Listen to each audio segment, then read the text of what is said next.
George Washington, the first President of the United States of America, was known even during his lifetime as the father of his country. Born February 22, 1732 in Virginia, Washington was a natural leader, instrumental in creating a united nation out of a conglomeration of struggling colonies and territories.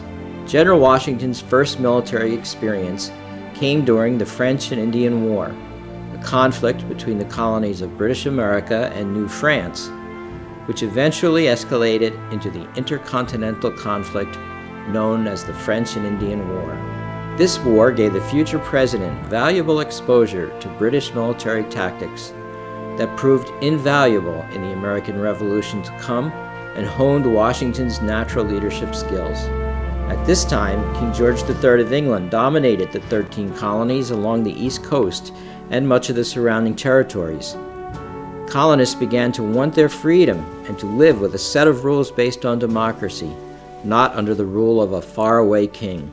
The Boston Tea Party of 1773, a colonial rebellion against unjust taxes, helped to spark the American Revolution.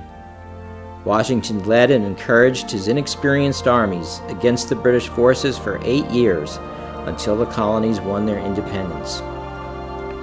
Laws for the new country were written into the Constitution and the Bill of Rights. The laws called for a president, and George Washington was considered the natural choice.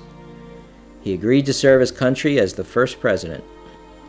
The trip from Mount Vernon, his family home in Virginia, to New York City, then the capital of the United States, took him a week.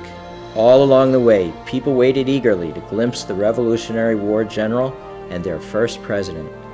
Washington was a reluctant leader, but he accepted 2 terms as president, seeing himself in service to God and country. Today, Americans remember Washington as a strong leader, committed to democracy with a strong belief that democracy was a feasible way to govern the growing country. Various communities in the U.S. observe President's Day by staging pageants and reenactments of important milestones in Washington's life. Although Washington's birthday is actually on February 22nd, the former President and General is honored on President's Day along with Abraham Lincoln, who was also born in February.